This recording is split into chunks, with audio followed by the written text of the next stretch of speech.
السلام علیکم ورحمۃ اللہ وبرکاتہ۔ الحمد للہ وکفا وسلام علی عباده الذین اصطفى، اما بعد فاعوذ باللہ من الشیطان الرجیم من ہمزہ ونفخہ ونفثہ۔ یسألونک عن الأہلہ قل ہی مواقیت للناس والحج۔ الآیہ۔ معزز حاضرین، یہ اللہ کا بے حد احسان ہے، اللہ کا بڑا انعام ہے کہ اللہ تعالی ہمیں ماہ رمضان میں داخل فرمایا۔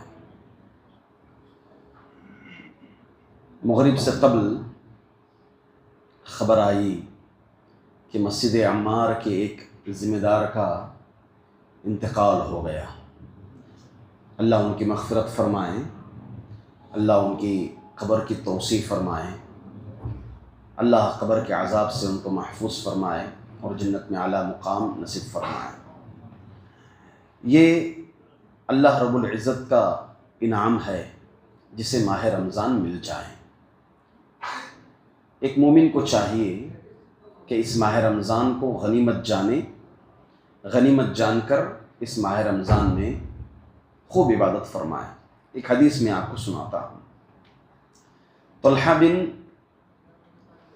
عبداللہ رضی اللہ عنہ یا عبید اللہ رضی اللہ عنہ، یہ نبی اکرم صلی اللہ علیہ وسلم کے پاس آئے۔ یہ بیان کرتے ہیں آنے سے قبل کہ اللہ کے رسول صلی اللہ علیہ وسلم کے پاس دو شخص بیک وقت اسلام قبول کیے۔ دو فرد تھے، دونوں ایک ہی ساتھ اسلام قبول کیے۔ دونوں میں پہلا شخص دوسرے شخص کے مقابل، یعنی پہلے صحابی دوسرے صحابی کے مقابل عبادتیں زیادہ کرتے تھے۔ کون سی عبادتیں؟ نفل عبادتیں، کیونکہ صحابہ فرائض سنن موقدات سب نہیں چھوڑتے تھے۔ دوسرے صحابی پہلے کے مقابلے میں کم۔ ہوا یہ مدت بیتی، جو پہلے صحابی تھے عبادت کرنے میں عبادت زیادہ کرتے تھے، ان کا انتقال ہو گیا۔ پھر کچھ عرصے یعنی 1 سال بعد دوسرے صحابی جو کم عبادت کرتے تھے ان کا بھی انتقال ہو گیا۔ اب یہ طلحہ رضی اللہ عنہ کیا دیکھتے ہیں خواب میں کہ دوسرے جو کم عبادت کرتے تھے پہلے کے مقابل جنت میں داخل ہو رہے ہیں، پہلے جنت میں داخل ہو رہے ہیں، پھر پہلے والے دوسرے میں، بعد میں جنت میں داخل ہو۔ اللہ کے رسول صلی اللہ علیہ وسلم کے پاس آئے، کہا اللہ کے رسول یہ تو زیادہ عبادتیں کرتے تھے۔ تو نبی اکرم صلی اللہ علیہ وسلم نے فرمایا الیس قد مکث ھذا بعدہ سنہ فادرک رمضان وصلی کذا وکذا فلما بینہما ابعد مما بین السماء والارض۔ فرمایا کیا یہ دوسرا آدمی 1 سال نہیں تھا؟ اس نے ماہ رمضان پایا، ماہ رمضان پا کے روزے رکھے اور ایسی ایسی عبادتیں کیے، غنیمت جانا اس رمضان کو اور رمضان میں بخوب عبادتیں کی، تو کیوں نہ ان دونوں کے درمیان زمین و آسمان کا فرق ہو جائے۔ اللہ اکبر۔ یہ اللہ کا بڑا انعام ہے کہ اللہ تعالی ہمیں ماہ رمضان جیسا موقع نصیب فرمایا۔ ہم اللہ سے دعا کرتے ہیں کہ اللہ تعالی ہمیں مکمل رمضان عطا فرمائے اور اس رمضان کو غنیمت جاننے کی توفیق دے اور غنیمت جان کر بخوب اس میں عبادت کرنے کی توفیق عطا فرمائے۔ الغرض روزانہ تراویح ہماری ایسے ہی سلسلہ چلے گا۔ رمضان کے احکام اور مسائل سے متعلق انشاءاللہ ہماری روزانہ گفتگو ہوگی۔ اس کے بعد کچھ مدت بیتنے کے بعد، کچھ دن بیتنے کے بعد زکوٰۃ سے متعلق انشاءاللہ ان امور سے بھی متعلق ہماری گفتگو جاری رہے گی۔ رمضان سے متعلق گفتگو میں سب سے پہلے تو حق بنتا ہے چاند کا۔ کل کے درس میں چاند سے متعلق کچھ باتیں میں آپ کے سامنے رکھی تھی، ہو سکتا ہے کل کی باتیں دوبارہ دہرائی جائیں۔ چاند یہ اللہ تعالیٰ کی نشانیوں میں سے ایک نشانی ہے اور اللہ کی مخلوق میں سے ایک مخلوق ہے، کیونکہ چاند کی لوگ عبادت کرتے تھے اللہ کے رسول صلی اللہ علیہ وسلم کے آنے کے بعد. اسی لیے اللہ نے قرآن میں فرمایا لا تسجدوا للشمس ولا للقمر واسجدوا للہ الذی خلقہن ان کنتم ایاہ تعبدون. چاند کی اور سورج کی عبادت نہ کرو، بلکہ اس اللہ کی عبادت کرو، سجدہ کرو جس نے ان دونوں کو پیدا کیا. ان کنتم ایاہ تعبدون، واقعی تم عبادت کرنے والے ہو. تو چاند کی عبادت کی جاتی تھی. حضرت ابراہیم علیہ السلام کے دور میں بھی یہ چیز ملتی ہے. مناظرہ جو حضرت ابراہیم علیہ السلام قوم کے ساتھ کیا تھا، وہ یہ کیا تھا کہ ستاروں کو دیکھ کر کہا کہ یہ میرے رب ہیں. جسے ہی ستارے ڈوب گئے کہا کہ یہ میرا رب نہیں ہے. پھر چاند طلوع ہوا، چاند کو دیکھ کر کہا یہ میرا رب ہے. چاند صبح جیسے ہی ختم ہو گیا، ڈوب گیا، کہا کہ یہ میرا رب نہیں ہے. پھر سورج کو دیکھے، کہا کہ یہ میرا رب ہے، یہ بڑا ہے. سورج غروب ہو گیا، کہا کہ یہ بھی میرا رب نہیں ہو سکتا. تو قوم کو سمجھانے کے لیے حضرت ابراہیم علیہ السلام مناظرہ کیے. تو اس سے معلوم ہوا کہ حضرت ابراہیم علیہ السلام کے دور میں بھی کچھ لوگ چاند و سورج کی، ستاروں کی عبادت کرتے تھے. اور ہاں، اللہ کے رسول صلی اللہ علیہ وسلم کے دور سے قبل بھی، عہد میں بھی لوگ ستاروں کی پرستش کرتے تھے. کہتے تھے کہ اگر بارش آتا تو اس ستارے کی وجہ سے آیا، اس تارے کی وجہ سے آیا. محمد بن عبد الوہاب رحمۃ اللہ علیہ، جن کی کتاب مشہور ہے کتاب التوحید، اس میں آپ نے ایک باب ہی باندھا ہے کہ ستاروں کی پرستش، ستاروں کی عبادت سے متعلق ایک باب باندھا ہے. الغرض، چاند میں اگر واقعی غور کیا جائے، میں نے ایک بات کہی کہ چاند اللہ کی نشانیوں میں سے ایک نشانی ہے. واقعی چاند کو اگر غور کیا جائے، چاند میں غور کیا جائے، تو انسان کی اور چاند سے مشابہت بہت زیادہ ہے، بہت گہرا تعلق ہے. کیسے؟ چاند کو آپ دیکھیے، پہلے دن بہت باریک سا، پتلا سا نظر آتا ہے، دھیرے دھیرے بڑھتے جاتا ہے، اس کا حجم بڑھتے جاتا ہے، بڑھتے جاتا ہے، بڑھتے جاتا ہے، یہاں تک کہ 14ویں رات کا چاند ایک دم مضبوط کڑک ہوتا ہے. پھر 15، 16، 17، 18 جیسے ہی ہوتے جاتے ہیں، پھر چاند گھٹتے جاتا ہے، گھٹتے جاتا ہے، گھٹتے جاتا ہے، یہاں تک کہ ختم ہو جاتا ہے. انسان کی پیدائش بھی ایسے ہی ہے. بچے سے شروعات ہوتا ہے، رینگتا ہے، چلتا ہے، دوڑتا ہے، لڑتا ہے، پھر دھیرے دھیرے دھیرے کمزور ہوتے جاتا ہے، کمزور ہوتے جاتا ہے، بڑھاپا، یہاں تک کہ عاجز ہو کر کے انسان بھی ختم ہو جاتا ہے. تو اس طرح سے چاند کی اور انسان کی تخلیق میں غور کیا جائے تو آغاز اور ابتدا اور انتہا دونوں کی تقریباً ایک جیسی ہے. تو اس طرح اللہ تعالیٰ نے کہا کہ اللہ کی نشانیوں میں سے ایک نشانی چاند بھی ہے. اللہ کے رسول صلی اللہ علیہ وسلم آپ کو بہت ہی بڑا پیغام دے کر بھیجا گیا تھا، قوم کو توحید کی دعوت دینے کی. تو اللہ کے رسول صلی اللہ علیہ وسلم 3 سال تک خفیہ دعوت دیے. 3 سال کے بعد اعلانیہ دعوت کا حکم ہے. نبی اکرم صلی اللہ علیہ وسلم نے اعلانیہ دعوت دی. دعوت جیسے ہی آپ نے شروع کی، دشمن کھڑے ہو گئے. خود پہلا تو اللہ کے رسول صلی اللہ علیہ وسلم کا چچا نکلا، ابو لہب، جس نے بھری محفل میں اللہ کے رسول صلی اللہ علیہ وسلم کو برا بھلا کہا تھا. پھر دھیرے دھیرے جن لوگوں کے دلوں میں حسد تھا، بغض تھا، بغاوت تھی، وہ لوگ نبی کریم صلی اللہ علیہ وسلم کے خلاف کھڑے ہو گئے. اور جن لوگوں کو اسلام قبول کرنا نہیں تھا، وہ نبی اکرم صلی اللہ علیہ وسلم کو بس طعنے دیتے تھے اور معجزات طلب کرتے تھے. اگر تم واقعی نبی ہیں تو یہ کر دکھاؤ، اگر آپ واقعی نبی ہیں تو وہ کر دکھاؤ. اب کوئی بھی چیز کا ہونا یہ اللہ کی اجازت کے بغیر تو نہیں ہوتا. اب اللہ تعالیٰ نے نبی کرم صلی اللہ علیہ وسلم کے ذریعے سے کئی معجزات کروائے. انہی معجزوں میں سے ایک معجزہ ہے شق قمر، چاند کے 2 ٹکڑے ہونا. نبی اکرم صلی اللہ علیہ وسلم چاند کی طرف اشارہ کیے، اللہ کے حکم سے چاند 2 ٹکڑے ہوا۔ نبی کا کمال نہیں ہے، اس میں کمال کس کا ہے؟ اللہ کا ہے۔ اللہ نے نبی کے ذریعے کروایا ہے، نبی کے اشارے، مگر حکم اللہ تعالیٰ کا تھا وہاں پر چاند کے 2 ٹکڑے۔ نبی چاند کے اشارہ کیے، اللہ کے حکم سے چاند کے 2 ٹکڑے ہوئے، مگر وہی نبی کی امت ایک چاند کو لے کر 2 ٹکڑے ہو گئے، ایک چاند کو لے کر 2 ٹکڑے ہو گئے۔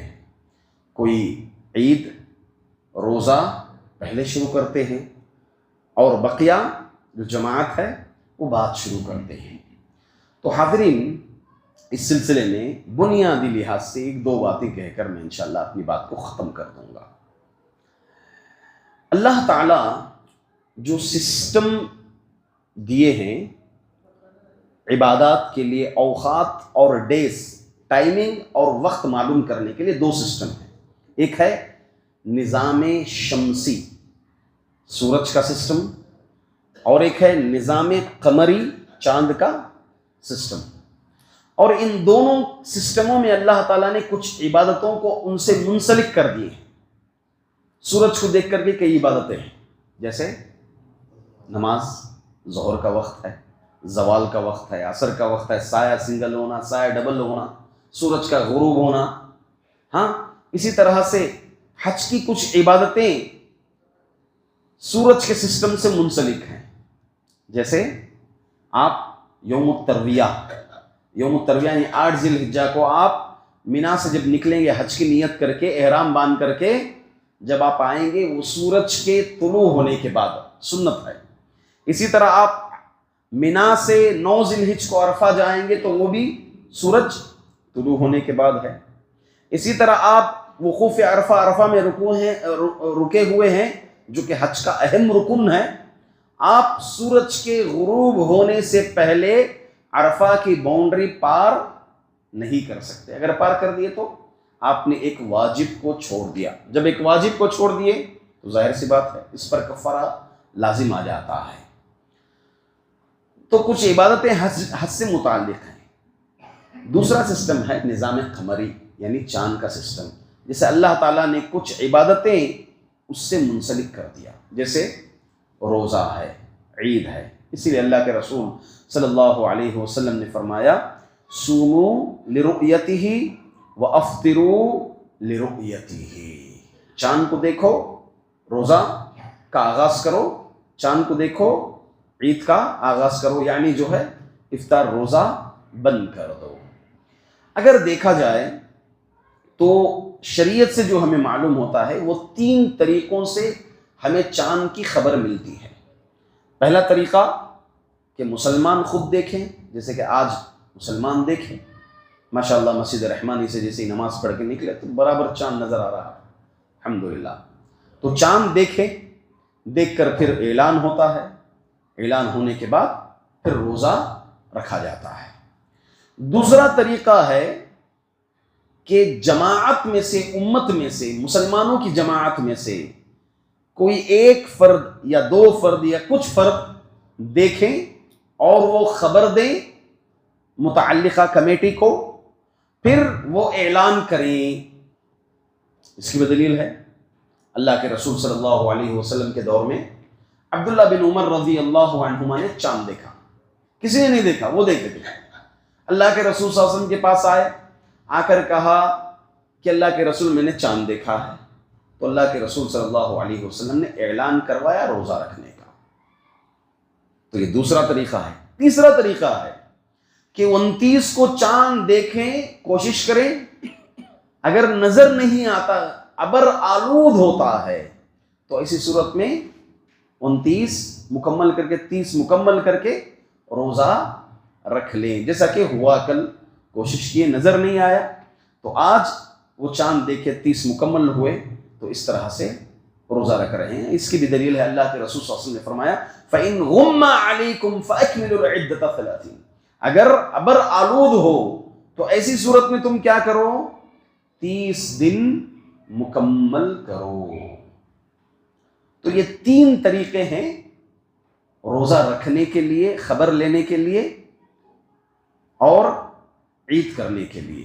اب سوال یہاں پر یہ ہے کہ مسلمانوں کی جماعتوں میں سے کسی نے، ایک نے یا دو نے یا تین نے کچھ دیکھا، اب متعلقہ کمیٹی ہے ہلال کمیٹی، وہاں پر اطلاع دی گئی، جیسے کہ اخبار میں پہلے ہی آتا ہے کہ وہاں سینٹر باقاعدہ طور پر آپ سالار کھولیں گے تو شروعات کے پیپر میں ہی دیا گیا ہے کہ کوئی دیکھتے ہیں تو وہاں اطلاع دے، وہاں سے وہ مسجد جو ہے سینٹر کو اطلاع دے گی، وہ طریقہ بتایا گیا ہے، اس میں ڈیٹیل دیا گیا ہے۔ اب کسی نے دیکھا اور اس نے خبر دی، مگر ہلال کمیٹی یا متعلقہ کمیٹی نے اس خبر کو نہیں لیا، اس خبر کی تصدیق نہیں کی، تو اب کیا کریں؟ یہی مسئلہ ہے۔ تو ایسی صورت میں علماء اکرام، دو اقوال ہیں علماء کی، کچھ علماء ایک بات کہتے ہیں اور اکثر علماء دوسری بات کہتے ہیں۔ معاملہ سمپل ہے۔ کچھ علماء کیا کہتے ہیں کہ اگر کسی نے دیکھ لیا اور اس کی خبر نہیں لی، اس نے دیکھا، تو ایسی صورت میں وہ کسی اس کے ساتھ اعلان نہیں کرے گا، اعلان کیے بغیر چھپ کر سرن وہ خود روزہ رکھ لے گا، مگر عید ویٹ کر کے مسلمانوں کے ساتھ ہی منائے گا۔ یہ پہلا قول ہے علماء اکرام کا۔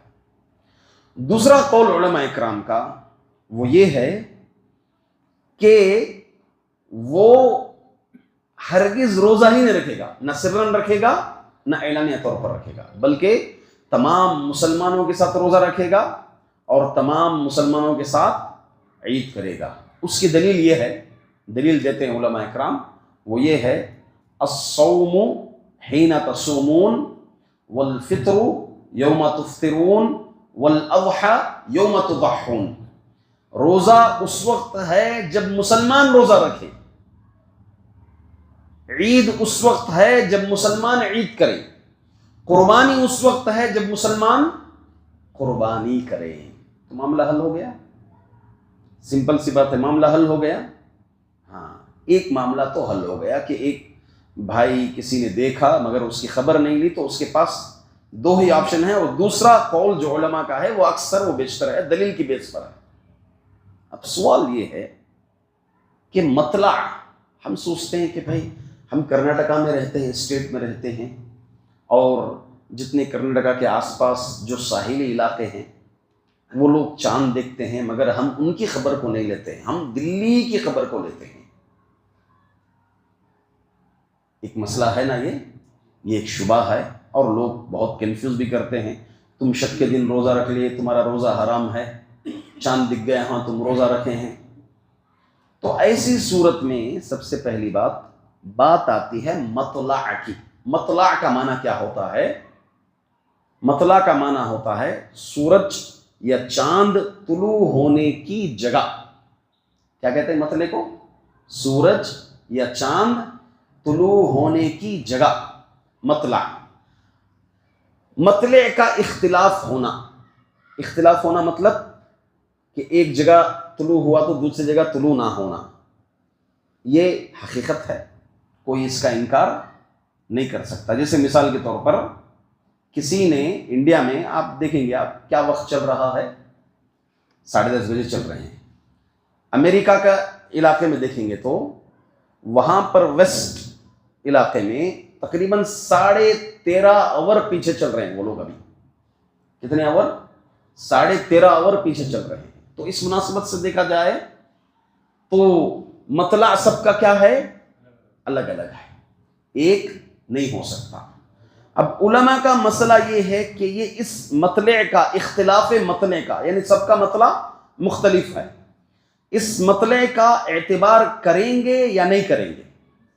تو علماء اکرام کے دو قول ہیں۔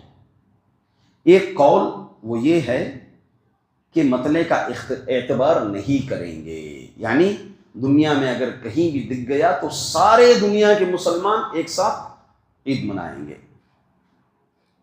سوال ہٹ کر کے پوچھ رہا ہوں میں، کیا یہ پاسبل ہے؟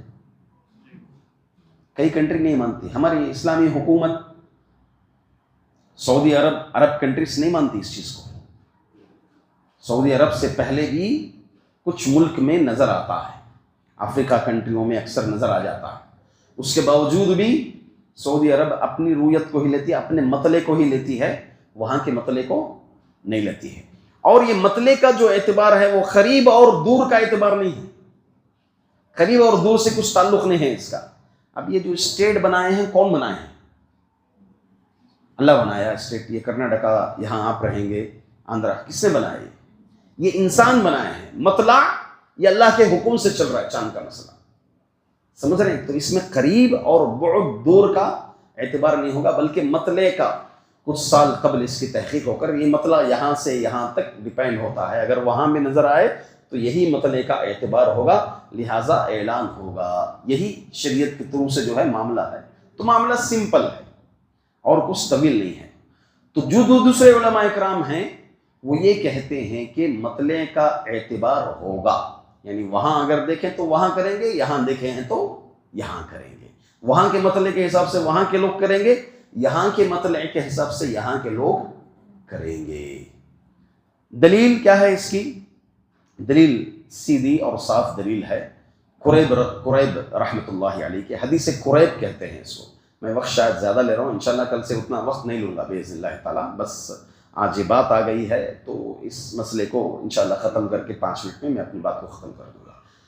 حدیث قریب ہے, یہ پریکٹیکل واقعہ عہد صحابہ میں واقع ہوا. یہ قریب کون ہے؟ ایک تابعی ہیں. یہ ملک شام گئے تھے. ملک شام سیریا, ایجپٹ وغیرہ علاقہ ملتا ہے, مگر آج ملک شام کہیں گے تو آپ صرف سیریا آتا ہے. ملک شام جہاں پر امیر معاویہ رضی اللہ عنہ کی حکومت تھی اور ان کا ہی تقریباً دور تھا, خلافت کا دور تھا. تو آپ جب گئے تھے وہاں ملک شام میں جمعے کی شام کو لوگوں نے چاند دیکھا. کب دیکھا؟ جمعے کی شام. اس کے مطابق سبوں نے روزہ رکھا. تو قریب وہاں گئے تھے. رمضان کے آخری ایام میں وہ واپس آئے. مدینے میں سنیچر کی رات کو لوگوں نے چاند دیکھا تھا, سیٹرڈے کی نائٹ کو, شام کو چاند دیکھا تھا. تو قریب کی ملاقات ہوئی عبداللہ بن عباس رضی اللہ عنہما سے. کس سے ملاقات ہوئی؟ عبداللہ بن عباس رضی اللہ عنہما. کون ہے یہ؟ مفسر قرآن ہے. صحابہ میں تفسیر کا مصدر اور مرجع, قرآن مجید کی تفسیر مصدر اور مرجع عبداللہ بن عباس رضی اللہ عنہما تھے, جن کے لیے اللہ کے رسول صلی اللہ علیہ وسلم نے دعا بھی دی تھی. تو ان کے پاس ملاقات ہوئی. کہا کہ شام میں تو ایسا ہوا.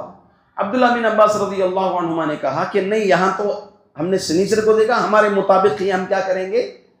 عید منائیں گے. پریکٹیکل بات آ گئی. وہ ہونے کے بعد آپ نے جو جملہ فرمایا وہ یہ کہا, ہاکذا امرنا رسول اللہ صلی اللہ علیہ وسلم, اللہ کے رسول صلی اللہ علیہ وسلم نے ہمیں اسی طرح حکم دیا. بات کلیئر؟ واضح ہو گئی بات. تو یہ اجتماعی مسئلہ ہے عبادت کا. اجتماعی امور میں ایک مسلمان کو چاہے, کچھ عبادتیں تنہا ہیں, کچھ عبادتیں جماعت سے تعلق رکھتی ہیں. تو یہ روزہ اور عید جماعت کے ساتھ چلنا ہے, اس کو مسلمانوں کے ساتھ چلنا ہے اپنے علاقے کے. شیخ بن باز رحمۃ اللہ علیہ, امام البانی رحمۃ اللہ علیہ, ان دونوں کا, بڑے بڑے علماء کرام ہیں, ان کی خود رائے تھی کہ سب سارے عالم میں ایک ساتھ عید ہو, سارے عالم میں ایک ساتھ روزہ رکھا جائے. یہ اختلاف پہلے سے ہے, بس یہ رائے تک حد تک تھی, نہیں ایسا ہونا چاہیے. کسی نے پریکٹیکل عمل کر کے نہیں دکھایا, کبھی بھی نہیں کیا. 1400 سال کی زندگی ہے, صحابہ, تابعین, تابعین, اتباع تابعین, اس کے بعد سے سلسلہ 1400 سال تک نہ کتابوں میں یہ چیز پائیں گے آپ, نہ ہی عملاً اس چیز کو آپ پائیں گے. بلکہ آپ دونوں سے پوچھا گیا سوال کہ اگر کسی نے چاند دیکھ لیا یا پھر دوگر کی رویت کا اعتبار کرتے ہوئے کیا وہ الگ ہو کر کے روزہ رکھ سکتے ہیں, الگ ہو کر کے عید کر سکتے ہیں؟ تو کہا کہ ہرگز نہیں, ہرگز جائز نہیں ہے مسلمانوں کی جماعت سے الگ ہو کر روزہ رکھنا, الگ ہو کر کے عید کرنا, کیونکہ اس کا تعلق جماعت سے ہے. تو جماعت سے جب ہے تو جماعت کے ساتھ ان امور کو انجام دینا ہے۔ باتیں اور طویل ہیں، وقت بہت زیادہ ہو گیا ہے، میں انہی چند باتوں پر اپنی بات کو ختم کرتے ہوئے اللہ سے دعا کرتا ہوں کہ اللہ رب العزت ہم تمام کو حق کہنے، حق سننے، حق پر عمل کرنے کی توفیق عطا فرمائے۔ اللہ ہمیں خوب رمضان میں عبادتیں کرنے کی توفیق عطا فرمائے، اور روزے رکھنے کی اللہ تعالی ہمیں توفیق عطا فرمائے، ہمارے روزے، ہماری عبادت اللہ تعالی قبول فرمائے۔ السلام علیکم ورحمۃ اللہ وبرکاتہ۔